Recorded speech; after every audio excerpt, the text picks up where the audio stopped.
Oh!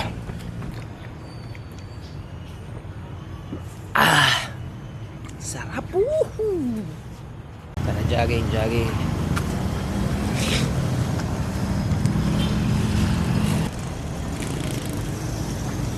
Tuesday morning. Ayan. As usual, maraming nasakyan. 6:30 AM.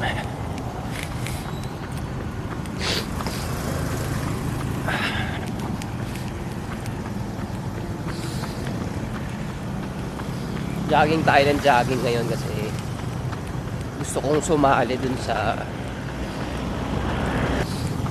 sa magiging event ng Metro Fight Club sa BF sa March. Gusto kong sumali dun, so dapat jogging tayo ng jogging para mayroon tayong baga pagdating ng panahon na yun.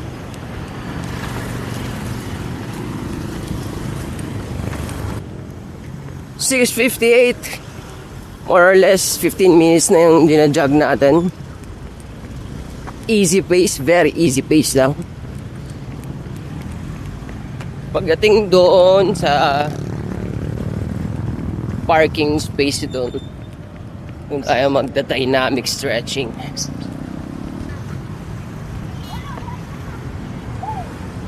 Merong nagbo-badminton, may mga nagwo-walking, hindi shadow boxing, stick. Yan ang dapat ginagawa pag sa umaga, diba? Lamang na kaagad itong mga tao na to, yung mga tao na to, lamang na kaagad dun sa mga paggising sa umaga, lo pag ginagawa. Yan ang tama, panalo. Okay, dynamic stretching na.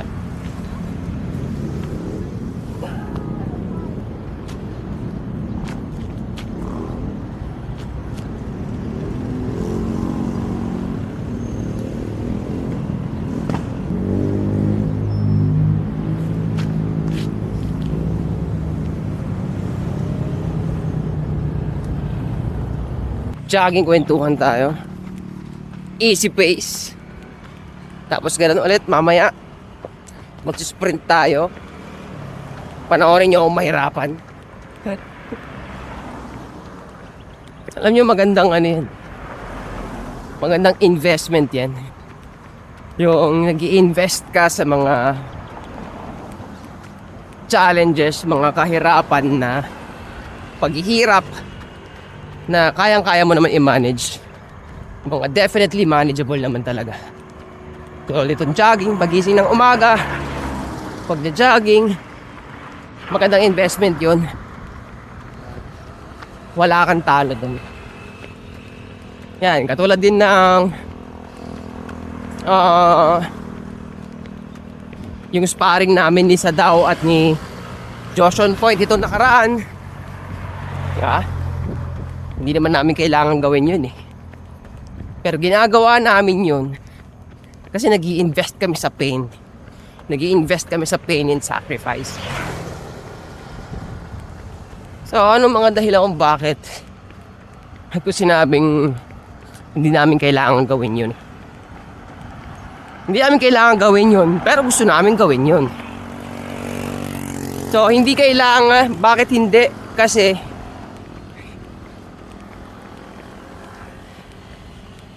hindi naman kami hindi naman kami coach or wala naman kami sasalihang competition na babayaran kami. So yun yung mga reason kung bakit hindi kailangan gawin yung sparring na yun.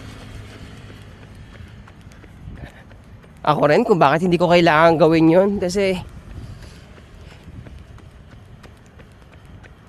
hindi naman ako trained na boxer talaga. Hindi ako trained na boxer. Pero nagtitraining ako ng boxing ngayon kasi na-enjoy ko siya. Yeah. So kung ayaw kong masaktan, ayaw kong malamog yung mukha ko, wala nang pumipilit sa akin na gawin yun. So, O, pag-usapan muna natin yun. Yung sparring namin na yun, ang nangyari doon, training kasi yun, hindi naman yun focused para mag-sparring lang talaga. Yung sparring na part na yun, bonus lang yun. Bonus kasi 1 round lang yun eh. Pero ako naka 2 rounds dahil tig 1 round sa akin si Sadaw at Joshon Point. So yun, nakadalawa ako. Isa kay Sadaw, isa kay Joshon Point. Pero nung araw na yun, si Joshon Point at isa Sadaw, naka-1 round lang. Tig-isa lang sila sa akin. Kasi yung agenda nung araw na yun is about training, not about hurting each other. Yun. Lalo pa kami. Nako, hindi namin gagawin yun sa isa't isa. Magkakakampi kami niyan eh. So, hindi ganun yun. So, naging program noon, isa daw na una na siya ng mas maaga, around 8. Nag-jogging ata siya. Nag-cardio na muna siya, ganun. Tapos, nag-meet sila ni coach. Ewan ko mga nakailang rounds sila, 5 or 6 rounds ng meets.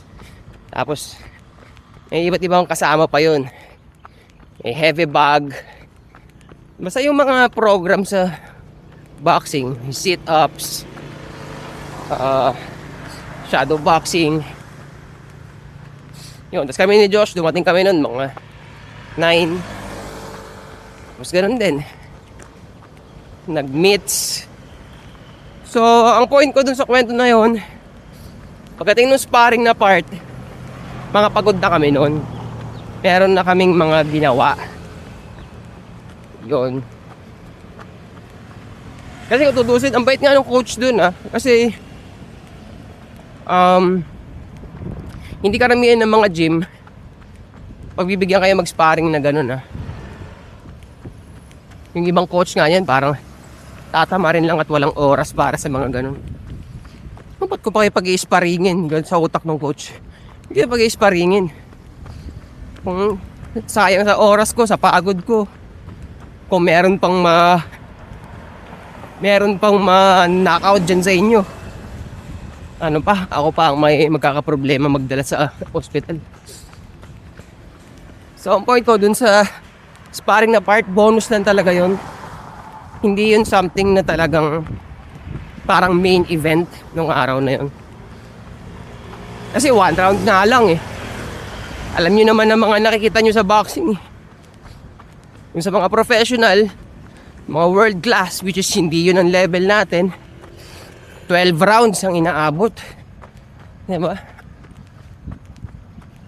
Kung amateur naman, yung amateur 3 rounds. Yung ginawa namin 1 round lang yun. So we have to look at it as what it is. Hindi tayo pwede magdagdag ng kung ano-ano kasi wala, tayo rin ang ano nun. Para mong niloko yung sarili mo nun. Kung mag-iimbento ka ng mga senaryong hindi naman naaayon dun sa nangyari. So ako sa akin, ano ang natutunan ko dun sa part na yon? Unang sparring ko kasi yon. So nakita ko dun sa video,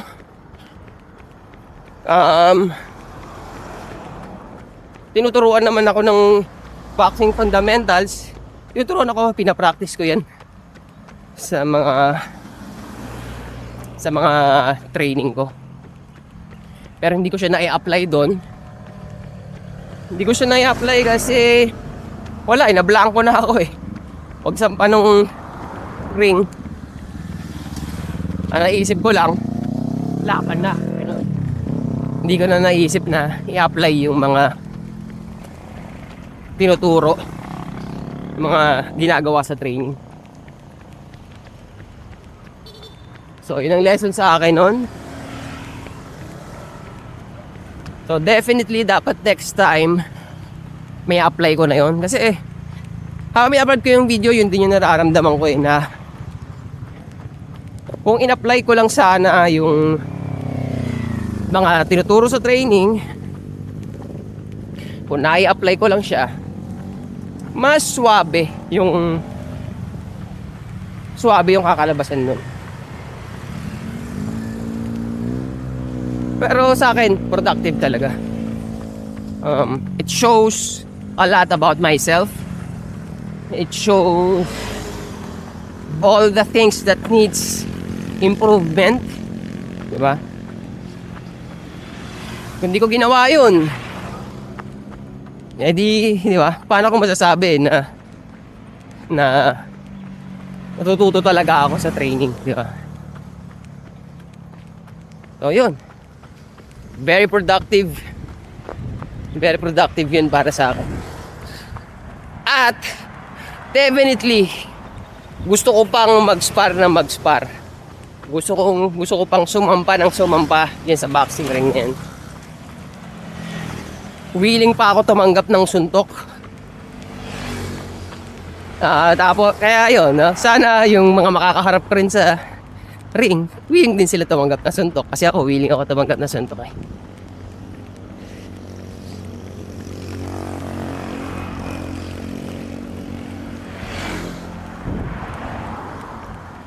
Ganda nun. Tuwa-tuwa talaga ako sa experience na yun. Kaya, sobrang pasalamat din kay Sadao tsaka kay Joshon Point. Kasi kung hindi sila ang kasama ko doon, malamang di nangyari yun. Diba? Nangyayari ba yun? Kung hindi sila ang kasama ko doon.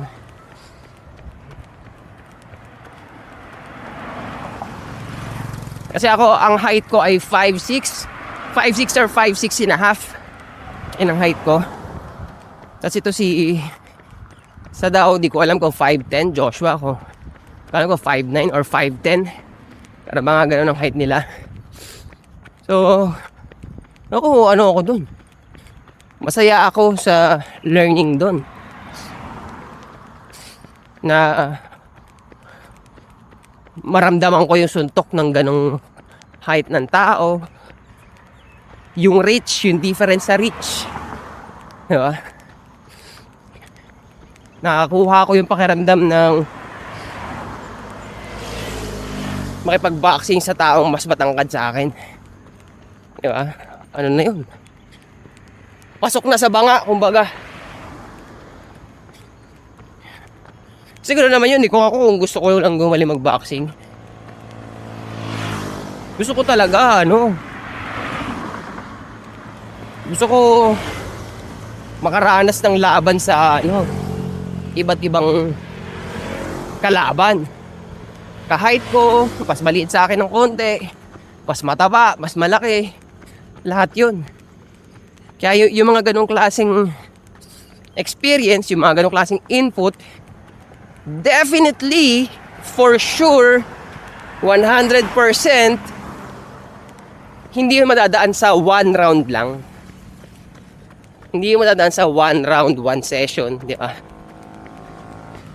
Kung nag-goal ako na gusto ko makakuha ng experience sa boxing sa 20 na tao, so at the minimum, mag-set ako ng sparring sa kanila ng 20 rounds. Ha? Pero kung tutusin nga sa mundo, dito sa industry ng boxing, ng fitness, hindi nila recommend yun na one round lang. So parang mararamdaman lang ng mga 20 katao na doon, istorbo ka lang. Ni-istorbo mo lang kami. Kaya mo na lang kami mag-training sa sarili namin. Bakit one round lang?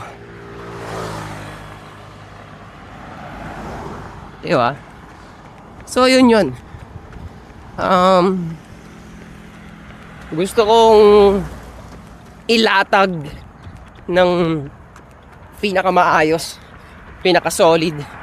As what it is, one round lang yun. That's what it is. Diba? Oh, gusto ko pa ng maraming rounds. So, hindi pa ito natatapos yung storya. Ayos. So, 7:20. Sprint tayo ng 2 minutes. Go!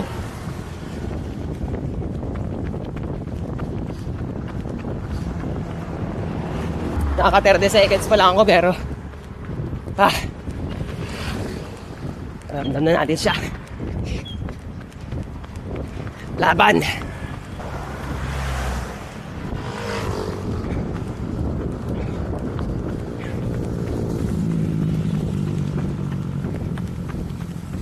One.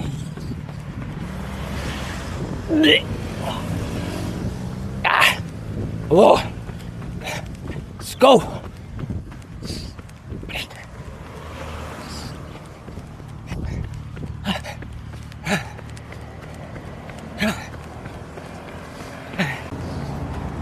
So 7:22 AM. More or less 50 minutes na tayo dito. Gusto ko bigay ng round 2 pa. Round 2 na sprint ulit. Let's go!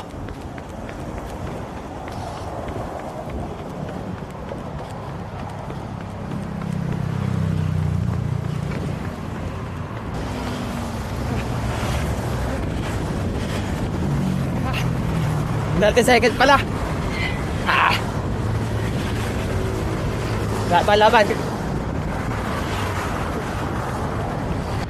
Okay, yun. First thing na gagawin mo sa umaga para sa mga gustong mag-bounce back sa buhay dyan, ito para sa inyo to, para sa tagumpay.